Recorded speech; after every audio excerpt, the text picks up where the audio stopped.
referência que nós temos de classificação, né, ou separação ali dos leucócitos.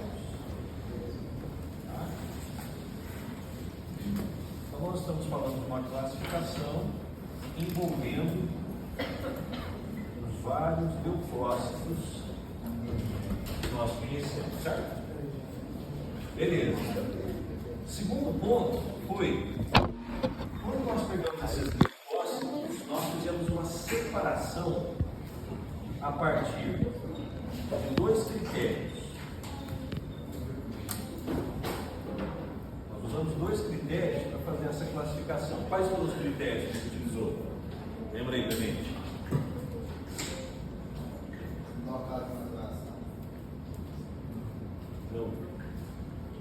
Para separar os leucócitos, quais são os critérios que eu uso? Primeiro, vamos lembrar se tem grânulo ou se não tem grânulo, ok? Então, os critérios que a gente utilizou, considerando o tema daquela aula, foi a presença de grânulos, ok?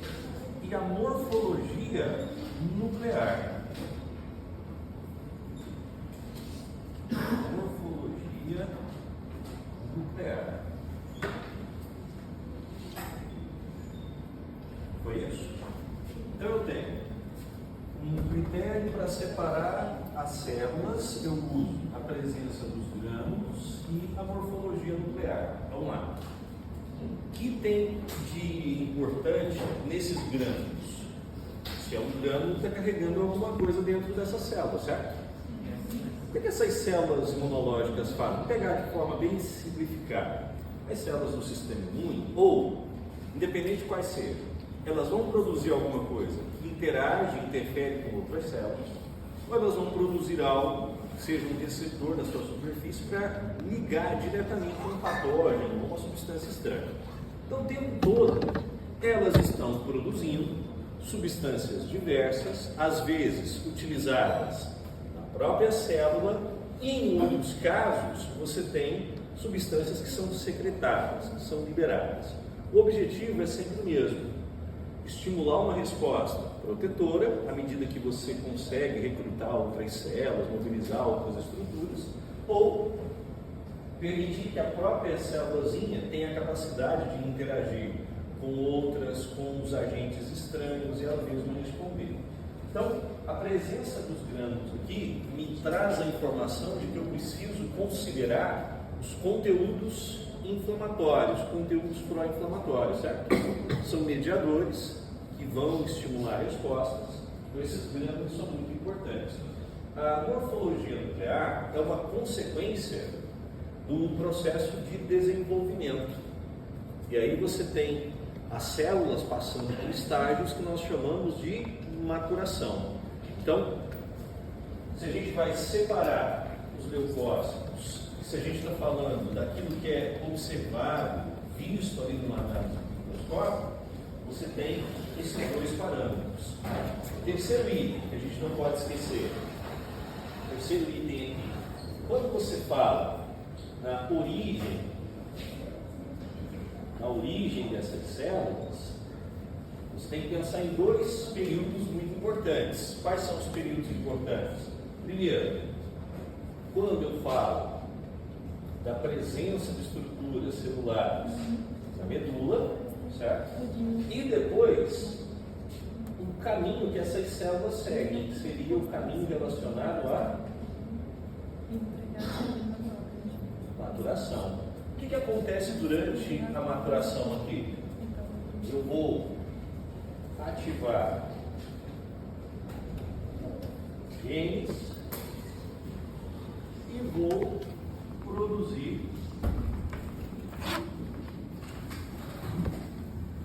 várias moléculas relacionadas à defesa. E aí pode ser que a própria célula tem ou não. Ok? Então vamos lá, recapitulando. Durante a última aula eu disse que nós temos vários leucócitos que esses leucócitos muitas vezes têm grânulos ou não têm grânulos, então forma aquela divisão granulócitos e agarulócitos. Você tem variações na morfologia nuclear como consequência do processo de diferenciação. Quando eu pego a formação dessas células, eu lembro do papel da medula óssea. Aqui eu tenho as chamadas células tronco hematopoéticas. Depois, essas células começam a ativar, a expressar determinado conteúdo genético e começam a expressar na sua superfície receptores, começam a produzir certas proteínas, todas elas têm relação com o mecanismo de defesa. Então, até aqui, tranquilo, nós estamos caracterizando de forma geral a origem e a separação que existe entre os vários leucócitos. Beleza. O próximo passo foi mencionar quais eram os leucócitos que a gente deveria encontrar no nosso dia a dia, né? Aqueles que são mais comuns. Então, nós falamos primeiramente sobre os granulócitos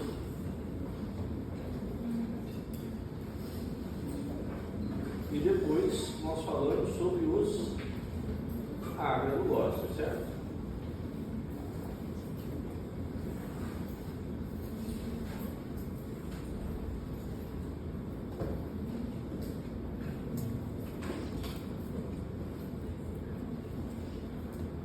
Beleza.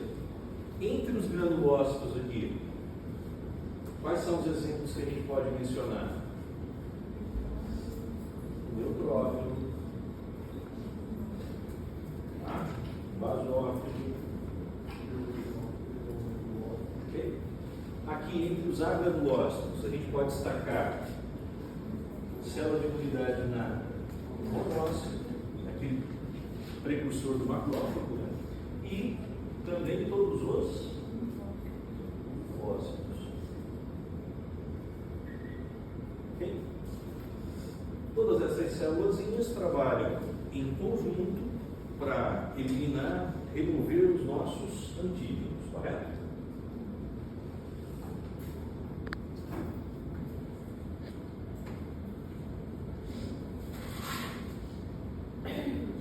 Lembraram desse ponto aqui? Resgatou ainda?